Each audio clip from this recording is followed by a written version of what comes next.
Y bueno, damos paso a la ponencia de nuestro doctor en arquitectura, Miguel Ángel Reza. Bienvenido, Miguel. Muchas gracias, gracias por la invitación.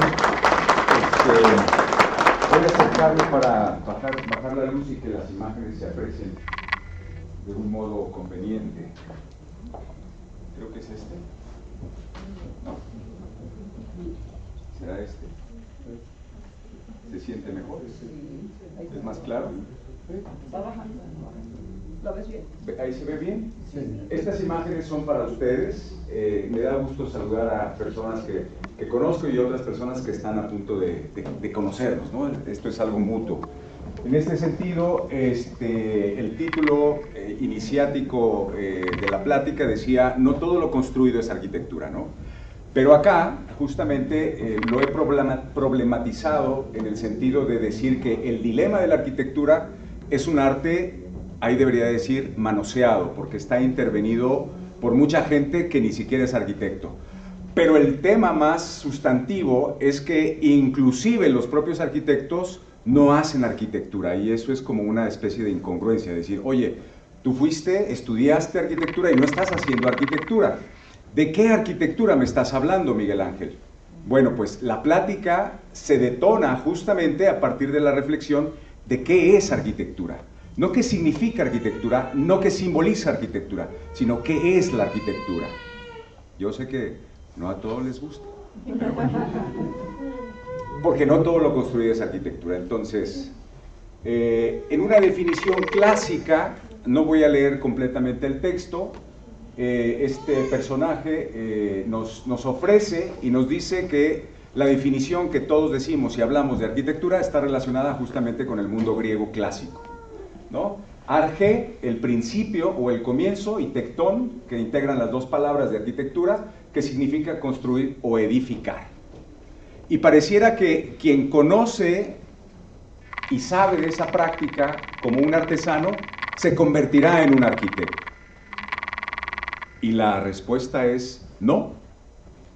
La técnica no me hace ser arquitecto, porque el compromiso que yo quiero plantear aquí en la reflexión es que el objeto arquitectónico es un espacio que yo he denominado un espacio sabio del hombre, ¿vale? Pero para poder argumentar eso voy a remitirme a esta imagen. Voy a hacer una exégesis de lo que es la interpretación bíblica en el caso específico de la Torá. La Torá es uno de los libros sagrados de los judíos, que está incluida, para quienes somos cristianos o católicos, está incluida en lo que nosotros conocemos como el Antiguo Testamento. El simple hecho de llamarle Antiguo Testamento, esto desquicia a los judíos. ¿Por qué? Porque el término antiguo significa quédate allá. Esta es la nueva ley. No voy a discutir el tema, ¿de acuerdo? Voy a centrarme en la exégesis de lo que se plantea en el principio a partir de la Génesis, de la creación del hombre. He escrito acá, tomé estas dos imágenes de uno de los personajes que en lo personal pues me agrada bastante, que es Alberto Durero, que es uno de los personajes, creo yo, más importantes del Renacimiento. Cosa contrario a pensar que el personaje más importante pueda ser Leonardo da Vinci. No lo voy a discutir ahorita, pero lo voy a dejar ahí como una piedrita en el zapato, ¿vale? Entonces, en esta Génesis, que integra los famosos libros de Moisés, se incluye por título Génesis, Éxodo, Levítico, Números y Deuteronomio, ¿no? Lo que quiero recuperar de esta disertación es el testimonio de lo que en el principio la palabra territorio se denomina en la lectura como el paraíso, pero que propiamente es el jardín en Edén, o bien en algunas traducciones como el huerto en Edén. Ya hablamos del territorio, es decir, el espacio que crea este personaje, bueno, sagradamente Dios, y en ese territorio, porque el congreso o el evento del día de hoy se titula Territorio, Paisaje y no sé si también Patrimonio, ¿no? Bueno, pero el territorio, ese espacio físico en el que va a posar a estos dos entes, al hombre y a la mujer, es justamente este jardín, este huerto. La máxima del jardín del huerto del Edén fue el primer lugar donde habitó la humanidad, Así nos lo cuenta la Biblia. Dios crea a Adán y a Eva y en él plantó unos árboles deliciosos. El árbol de la vida y el árbol del conocimiento, es decir, de la ciencia, porque ciencia significa conocimiento. Luego entonces decir conocimiento científico es una barrabasada, porque estoy diciendo doblemente conocimiento. ¿Se entiende? Si la ciencia, en su etimología latina, significa conocimiento, decir conocimiento científico es como un adorno mal acomodado. Entonces hay un conocimiento, según el relato bíblico, hay un conocimiento de una ciencia del bien y de una ciencia del mal. Bueno, la advertencia que Dios hace justamente en este relato es la prohibición de no comer de un fruto. Es decir, que los hombres, el hombre y la mujer en su desnudez, no necesitaban de un cobijo. Es decir, no necesitaban de la casa. No necesitaban de construir una morada, porque la morada era el propio territorio. Lo único que había que hacer era conservarlo, valorarlo, trabajarlo, ¿no? Ararlo, para poder obtener el fruto. Y la vida continúa. El árbol del bien y el árbol del mal, o el árbol de la ciencia del bien y de la ciencia del mal, es aquí donde voy a centrar mi tesis para poder argumentar a través de la revelación formativa que a partir de esta exégesis bíblica que estoy haciendo, voy a focalizar que la morada del hombre es la morada del territorio natural. Es este huerto, es este elemento sagrado, es decir que el hombre evidentemente, la mujer también, no necesitan de un artífice, como lo he explicado, que es la arquitectura para hacer su casa, su templo. Porque el cuerpo mismo, en la naturaleza, es esa morada. ¿De acuerdo? Entonces, jardín, huerto, paraíso se traduce como paisaje, territorio, morada. En este sentido, el hombre es desterrado de ese paisaje, de ese territorio, de ese paraíso, y se ve obligado en construir una morada. Existe el pudor, ¿no? Dios habla y pregunta y dice, y entonces el hombre deja de estar desnudo porque ya conoce el pudor, producto de haber infringido a la ley de la desobediencia, y entonces todos temerosos y son desterrados del paraíso. Aquí figuran dos conceptos importantes: la geometría y la geografía. Geografía entendida nuevamente como este conocimiento de la morada iniciática, inicial del relato bíblico. En este sentido, la geometría será una herramienta simbólica producto de este desafuero, valga la palabra para que se entienda, ¿no? Cuya acción directa es el símbolo de poder. Este es un concepto sacralizado, será impuesto a la geografía, es decir, al territorio a través de su expresión arquitectónica. De aquí viene una importante reflexión, como un comparativo para explicar lo que quiero dejar claro. Lo sagrado, este concepto de divinidad, de entidad divina, será y es la geografía, es decir, el orden natural, el territorio, como el territorio en su expresión natural ajena a la intervención del hombre, como podría ser la propia arquitectura, el objeto artificial. La arquitectura es un objeto artificial que no produce la naturaleza. No hay un árbol que produzca arquitectura. La arquitectura la produce el hombre y pretende ser la morada donde habita el hombre. Para tratar de explicar a qué se refiere el árbol del bien y del mal, es menester explicarlo de la siguiente manera. No es lo mismo inteligencia que sabiduría. Estas dos categorías, semejantes a los conceptos anteriores, como lo son la geometría versus geografía, ahora bien voy a tratar de explicar y a focalizar en su definición personal para una mejor comprensión de esta charla. La inteligencia es la astucia, es este pensamiento seductor, como en el caso de la serpiente, que va a tentar a Eva. No interesa la trascendencia y la consecuencia del cómo. En su praxis busca una resolución inmediata, no mide consecuencias. Por eso el placer, hoy en día, a través de los reels, ¿no? Que tanto nos alteran y nos entretienen a través del tiempo, ese territorio propio de Cronos un titán, hijo de Gea, de la tierra, la diosa de la tierra en la mitología griega. En el terreno de Cronos escroneamos, ¿no? Estamos en su posesión ahí, rápidamente. Buscamos esa satisfacción inmediata, sin importar consecuencias. Somos esclavos como entes sin alma, desconectados con la divinidad, de la cual fuimos desterrados según el relato bíblico. En esta disertación, el territorio es la naturaleza. En el estado y praxis de la sabiduría es la conexión con la divinidad. Su proximidad parte del estado de la conciencia y en la responsabilidad de la advertencia del cómo. Aquí sí importa el cómo. En esta categoría es suprema, eleva al hombre como un ente pensante, conectado con la divinidad, con el orden natural. Eso que Heráclito, en el siglo V a.C., llama logos, ley y orden del cosmos. En consecuencia, no busca competir, sino compartir y convivir, biologando. El hombre sabio no está en guerra. ¿Y qué sucede? Nosotros no alcanzamos este concepto de sabiduría porque en nuestras aulas, debería decir jaulas, ¿no?, se desarrolla y se pondera la inteligencia. Se premia o se castiga al alumno mediante un condicionamiento simbólico y se reduce con una estrella de 5 puntas en la frente del infante, bajo el discurso de ¿quién es el mejor alumno?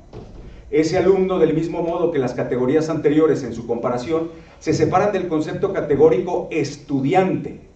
Dicho de otra manera, alumno es el que figura de manera escrita en la lista del profesor, y estudiante es ese ente divino, maravilloso, producto de ese logos, que vibra y late con su conexión con la creación divina, la naturaleza, el territorio, el paisaje.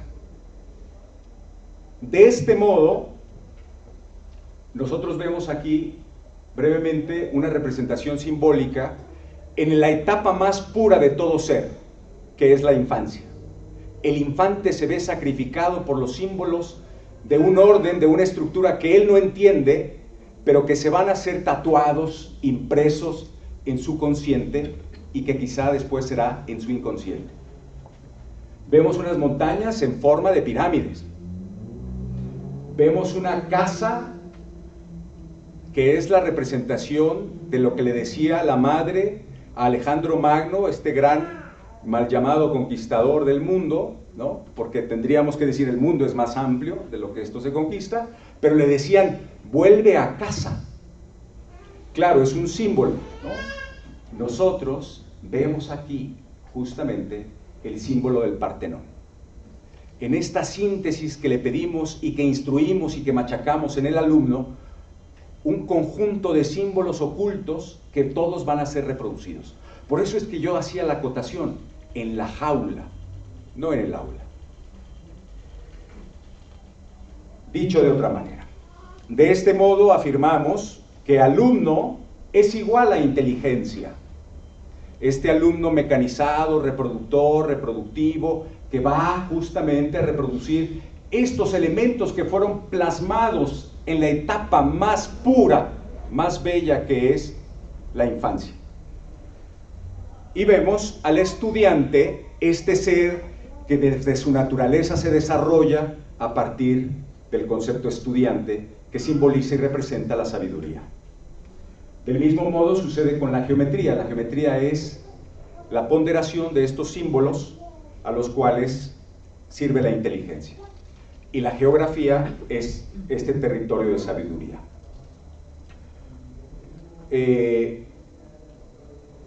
En este sentido, la desconexión en la comprensión del estudio profundo con la naturaleza y el territorio, basado en la inmediatez de la inteligencia, tendrá severas consecuencias.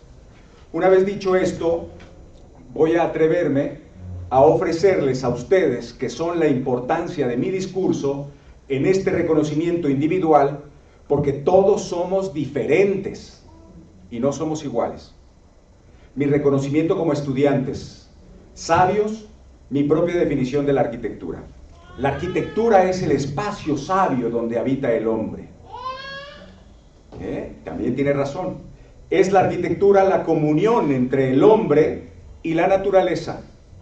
Por tanto, no hay musa más bella, ni más sabia, ni más fiel que la naturaleza. Ahora bien, voy a contrastar y hacer notar estas disertaciones mediante una definición clásica sacralizada. La palabra sacralizada significa atribuirle un concepto de sagrado a algo que no lo tiene, como en el caso específico, lo sagrado es el territorio, lo sagrado es el elemento y el ente natural al cual hay que proteger y hay que cuidar, y no a ese objeto que llamamos arquitectura, que está plagada de símbolos y de ordenanzas y de adornos, como se verá a continuación. En el libro titulado Los 10 libros de la arquitectura, en el año 1 a.C., existió un personaje que, en el caso de la arquitectura, no lo presentan como arquitecto, pero él no era un arquitecto. La realidad es que era un ingeniero militar. Marco Vitruvio Polión, así se llama. Y él dice, la arquitectura es una ciencia adornada. ¿Se entiende? Este simbolismo de oropel que hay que ponerle al objeto para que parezca y no sea el objeto de la arquitectónica. Y dice, de muchas disciplinas y conocimientos, por el juicio por lo cual pasan obras de arte. Es práctica, es teoría, es práctica y es una continua y expedita frecuenciación del uso, ejecutada con las manos, sobre la materia, correspondiente a lo que se refiere formar. La teoría es la que se sabe ejecutadas. Y continúa. Será instruido, dice él, que para ser arquitecto uno tiene que estar instruido en buenas letras. Diestro en el dibujo, ¿no? Recordaremos ese dibujo de la casa es así. Hábil en la geometría, ¿no? Es decir, no es importante el territorio, lo que va a ser importante es estas herramientas para poseer el territorio. La inteligencia en la óptica, instruidos en la aritmética, versados en la historia, filosofía, médico, está subrayada aquí esta palabra, porque al respecto, y astrólogo también dice, ¿no? No dice astrónomo, es astrólogo. ¿Por qué razón? Porque los griegos, ¿no? Vitruvio era un militar ingeniero romano, y los griegos fueron una fuerte influencia hacia el mundo de los romanos. Y los griegos profesaban la astrología, de ahí el oráculo de Delfos, ¿no? No la astronomía, como nos lo quieren vender hoy en el discurso. Pero bueno, a propósito, médico dice, para conocer las variedades del cielo que los griegos llaman climata, de las cualidades del aire de las regiones, cuales sean saludables o pestilentes, y del uso de las aguas, porque sin estas precauciones no puede haber habitaciones sanas. Si bien está preocupado de cierta manera en la relación, una mínima relación de lo que puede ser el espacio arquitectónico a partir de las cosas, dice, no, esto es maloliente, hay que separarnos de aquí. Pero no habla expeditamente de una integración y de respeto a la naturaleza. ¿Vale? Bueno, la disertación de su propuesta en los 10 libros de arquitectura continúa. En el capítulo 2 podemos hacer notar en el subtítulo de las cosas de qué consta la arquitectura. La arquitectura consta de ordenación, que en griego se llama taxis, de disposición, que los griegos llaman diatesis, de euritmia, simetría, decoro y distribución, llamada en griego economía. La ordenación es una apropiada comodidad de los miembros y en particular de los edificios, y una relación de todas las proporciones con la simetría. Es decir, que la definición y la conceptualización de Vitruvio centra su conocimiento a este mundo que yo estoy aquí haciendo una exégesis, una interpretación para poner en tela de juicio cómo ha sacralizado el concepto de la geometría y no ha valorizado el concepto del territorio.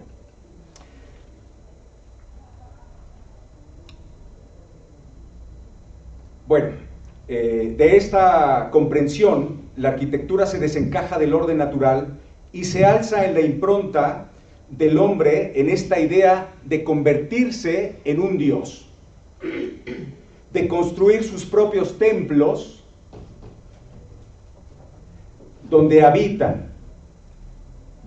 ese Dios, ese pequeño microcosmos que separa la síntesis que envuelve el misterio de la creación divina. El hombre, entendido justamente como un Dios, sectario, segmentado, medido, con los instrumentos donde habrá que reunir en el hacer artificial que es la arquitectura clásica grecorromana, ese cintillo de ornamentos que lo van a caracterizar como arquitectura simbólica de poder. En este sentido, podemos afirmar que son estos estilos, son un adorno, una decoración, un símbolo hegemónico, buscan como un elemento identitario de una sincultura, en el sentido sectario de reducir a culto a través del rito, del ritual, de la ritualización, de la rendición de culto, una devoción. El culto geométrico trazado a partir de la disección del hombre, de esta imagen que nosotros conocemos mundialmente, cuyo autor es Leonardo da Vinci, vemos aquí cómo el hombre, a través de este símbolo de poder que es la geometría, busca una simetría y una equiparación al concepto del orden a través de entender la relación de proporción de cada una de las partes con el todo, es decir, en este caso con el cuerpo humano, ¿no? Y centra el pensamiento de esta concepción arquitectónica a partir del adorno como este posible vínculo con el orden natural de las cosas. Voy a leer la definición en el capítulo primero de cómo es que Leonardo toma esta idea justamente para establecer esa relación en la que el propio Vitruvio dice que quien tenga estas proporciones dotará justamente de esta belleza. Y es aquí mi crítica. En el capítulo primero de la composición y la simetría de los templos, la composición de los templos depende de la simetría, primer condicionante, cuyas reglas deben tener siempre los arquitectos. Esta nace de la proporción que en griego llaman analogía. La proporción es la conmensuración de las partes y de los miembros de un edificio con todo el edificio mismo, de la cual produce la razón de la simetría. Ni puede estar un edificio estar bien compuesto sin la simetría y proporcionar como lo es el cuerpo humano bien formado. ¿Qué significa esto de bien formado? Compuesto, la naturaleza es el cuerpo de suerte que el rostro debe la barba hasta lo alto de la frente y la raíz del pelo es la 10ª parte de su altura. Otro tanto es la palma de su mano desde el nudo de la muñeca hasta el extremo del cielo largo. Toda la cabeza desde la barba hasta lo alto del vértice o coronilla es la 8ª parte del hombre. Y así continúa la descripción de la relación de este concepto de belleza, ¿no? Atribuido al concepto de la geometría, es decir, de este ordenamiento no natural, sino artificial, que es el concepto de la geometría. Y así continúa, describiendo la correspondencia de cada una de las partes del cuerpo masculino con el todo. Esto cautivó a Leonardo, que era permítanme la palabra y decirle aquí, y lo voy a dejar en esos términos, era una persona que no sabía leer y escribir el latín culto, porque la anécdota en lo profundo se descubre que el que traduce la proporción que plantea Vitruvio en el sentido de ese dibujo maravilloso, no el que todos conocemos, sino uno anterior, es de Giacomo de Ferrara, un íntimo amigo que era una persona que sí sabía leer y escribir latín y que, esta ya es una exageración mía, que todas las noches le leía a Leonardo la descripción del libro de Vitruvio y se lo leía. Entonces Giacomo hace una propuesta geométrica para sintetizar este dibujo y como lo que todo sucede, de pronto Giacomo desaparece, muere y aparece el dibujo de Leonardo. Bueno, aquí he querido decir que esta supuesta belleza que pretende partir de la disección distal de correspondencia geométrica como conocimiento sacralizado ajeno a todas otras categorías, pone de manifiesto que no basta un discurso y su praxis sujetadora del uso de una grilla geométrica ante el cuerpo sagrado. Un hombre esbelto, un cuerpo bien formado, como diría Vitruvio, versus un cuerpo diferente, pero que goza de las mismas proporciones bidimensionales distales que ha pronunciado el propio Vitruvio, esa belleza geométrica sacralizada. También goza de todas las características de proporción y simetría que antepone discursivamente el propio Vitruvio. Y voy a concluir. Desencajar al objeto artificial llamado arquitectura de su orden natural, del designio divino, es condenar al hombre a su descendencia a una esclavitud fundada en la mala interpretación de lo que podría ser la exégesis del castigo divino. Un cintillo de formas cambiantes, como lo son los adornos en la moda, regidos por los símbolos de poder manifestados y estudiados como testimonios de las ideologías de los hombres históricos, no constituye la armonía de la morada del hombre con su entorno en el territorio, en este paisaje, en esta geografía viva.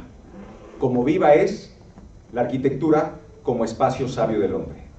Las catástrofes no son naturales, son producidas por la inteligencia, es decir, por la arrogancia de los hombres. Espero haber dicho algo importante para ustedes. Muchas gracias.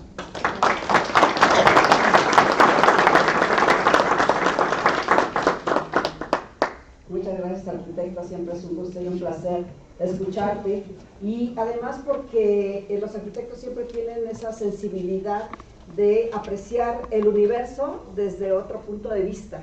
Me encanta, muchas gracias. ¿Alguna pregunta que tengan por ahí, por favor? Yo, pero quizás por el tiempo, Okay. vayas, la dejo por si en algún momento me puedes decir por qué. Ajá. ¿Por qué se te hace mejor Durero que Leonardo? Bueno, digo, si tenemos tiempo, no sé si tenemos Pues brevemente, porque ya tenemos aquí nuestros siguientes ponentes.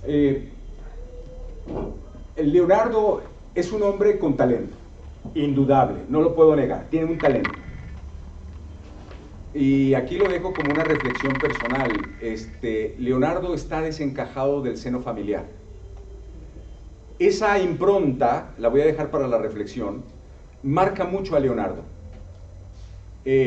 Poco se habla del padre de Leonardo, porque Leonardo, como todo genio, de pronto está muy inquieto, muy entusiasmado, muy interesado, pero de pronto abandona las cosas. Ese abandono, creo yo, tiene que ver con el reflejo de la pérdida de la madre, ¿no? La separación, la ruptura. Por eso estas dos entidades, por eso quise adentrarme a la disertación a partir justamente de la exégesis bíblica, de marcar la importancia del hombre y la mujer en esta estructuración humana. Fíjense, estoy tratando de evitar la palabra sociología, ¿no? Porque sé de dónde viene el origen. Pero en esta estructuración humana, el concepto de humanidad es más importante que hablar del concepto de sociología, porque hay un concepto perverso, ¿vale? Leonardo tiene talento y tiene necesidades. El padre nunca abandona a Leonardo, porque lo presenta ante las cortes, ante estas élites, y lo protege, pero de manera discreta, de cierta manera. El talento de Leonardo, en el caso del dibujo, se convierte en un modelo importante de la mercadotecnia. Ninguna de sus obras que nosotros, hay quienes lo han presentado como el precursor del helicóptero, el precursor del avión, el precursor de todas estas máquinas. Recientemente, hace un par de años, se conmemoró el aniversario luctuoso de Leonardo, y finalmente, pues en la plática, en la conferencia, se dijo: ninguna de las obras se construyó ni funcionaron, ¿no? Es decir, que ahí voy a hablar como arquitecto. Uno puede idealizar una estructura, pero hay un límite. Hay un límite. Leonardo quizá se pudo haber aventurado, pero el límite constructivo. Oiga, arquitecto, ¿se puede construir esto? No, sabemos que eso no se puede construir. Oiga, pero hay dinero. ¡Oh! Es que eso no se debe de construir, ¿no? Y es por eso que yo decía, las catástrofes no son naturales. Regresando al ejemplo de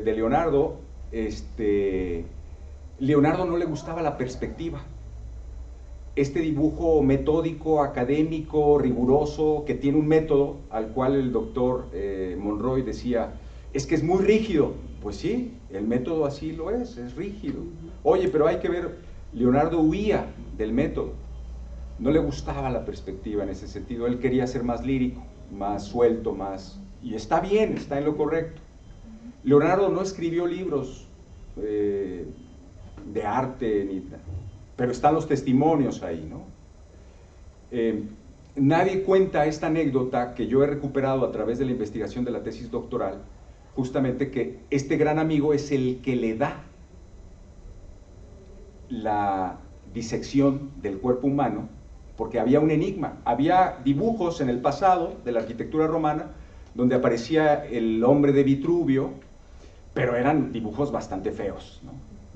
La belleza que hoy podemos encontrar a través de la obra de Leonardo da Vinci es justamente este hombre que goza de esas proporciones, pero la solución de la proporción no la dio Leonardo, la calcó Leonardo de su amigo que se llamaba Giacomo de Ferrara.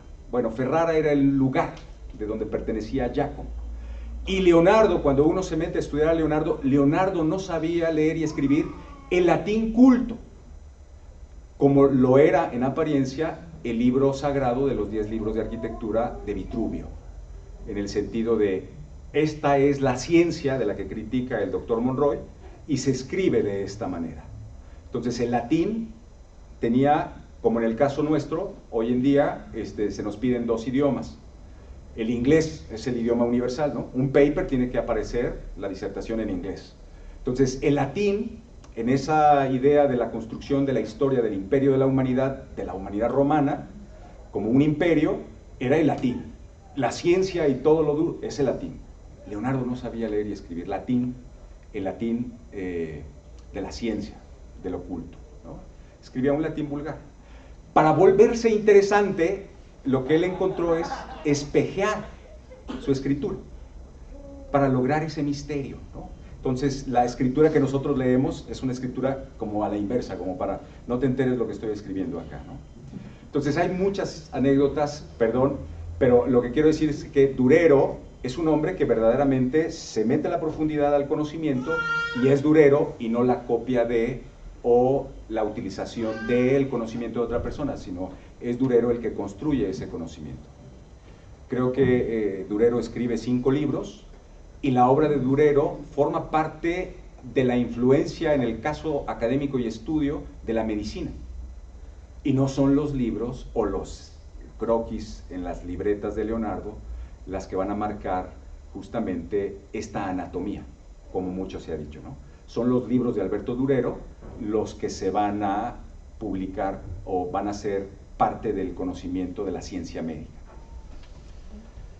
No sé si contesté la pregunta. Adelante, licenciada. Cuando dio la explicación de lo que era el territorio, y bueno, que el territorio es el espacio, para mí fue como muy nuevo ver que desde la antigüedad el territorio tenía el mismo nivel que el hombre. Así lo entendí, ¿no? Como el mismo nivel de el espacio sagrado, pero el espacio del territorio, no la construcción en sí, sino el espacio y el hombre, se conjugaban para vivir armónicamente. No, todo lo contrario, lo que quise decir era todo lo contrario. Es decir, por eso es que escribí mis cosas, porque dije, si me suelto ahí a la lírica, no, lo que quiero decir es que el concepto sacralizado que va a ser la arquitectura no es sagrada, es decir, es sagrada para el hombre, pero lo que nosotros como arquitectos, esta es mi denuncia a mi gremio, es, oye, estás haciendo una arquitectura, porque la palabra arquitectura es una técnica constructiva, y se acabó, ¿no? Oye, estás haciendo una arquitectura que no está en armonía con la naturaleza. La belleza está disfrazada. Lo que yo quise poner en el paradigma, en este nuevo horizonte, es que la arquitectura surgirá del territorio. Y voy a poner un ejemplo claro. El estado de Morelos, si lo estudiamos geográficamente, los especialistas, que en este caso son los biólogos, dividen el territorio en 2 ecosistemas. Todo arquitecto debería saber que donde va a edificar hay un ecosistema. en la historia de la formación de la arquitectura se ponderan los estilos. Y lo que yo he dicho en esta plática es que los estilos son un estorbo. Lo que yo tengo que entrar en materia es justamente entender el territorio. Si yo no entiendo el territorio, mi objeto arquitectónico va a ser un fracaso. Muy bonito, va a ser el fracaso más bonito de mi vida. ¿Me explico? Pero no el concepto de belleza, porque la verdadera arquitectura, como lo que he planteado aquí, es que la belleza atribuida es justamente a ese reconocimiento y de respeto y de conservación al territorio. De ahí se desprende la arquitectura, la que yo propongo, ¿no? Quizá no puse ejemplos. Lo que quiero sintetizar aquí es que hoy nos están vendiendo la idea de que los edificios deben vomitar verde, azoteas verdes, muros verdes. Eso no es arquitectura.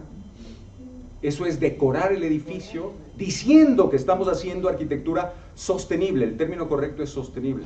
Sustentable es una mala traducción de sustainable, ¿no?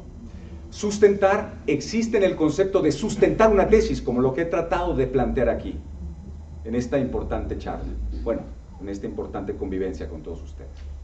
Pero sostenible es este vínculo que hemos querido hacer notar que hay una relación directa con la naturaleza. El orden arquitectónico dependerá de la naturaleza. Regreso al ejemplo. El territorio de Morelos está dividido en dos ecosistemas. Parte norte, bosque de coníferas. Ay, no, ¿cuándo habías visto a un arquitecto que sabía de bosque de coníferas? En el bosque de coníferas existe un conjunto de seres vivos. Voy a evitar la palabra sociedad. Existe un conjunto de seres vivos. Bacterias, virus, que pertenecen a su propio orden, y eso es lo que lo caracteriza. Y en la parte baja, media, un poquito media, alta, baja, está la selva baja caducifolia.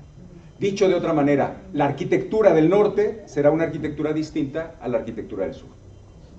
No una arquitectura con adornos, sino consciente del sitio.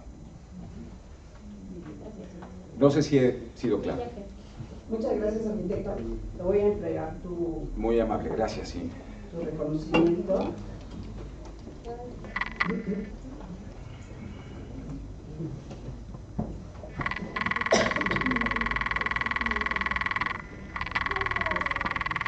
La Universidad Autónoma del Estado de Morelos, a través del Centro de Investigaciones Biológicas, en coordinación con International Legal Bar e Índice Ambiental, la Universidad de Medio Ambiente y Ecología y Compromiso Empresarial, otorgan el presente reconocimiento al doctor en Arquitectura Miguel Ángel Reza Urueta por su participación en el foro Territorio, Ecosistemas y Ciudades, con la conferencia No todo lo construido es arquitectura, impartida el día 30 de enero del 2025 en la ciudad de Cuernavaca, Morelos, y la firman los directores correspondientes.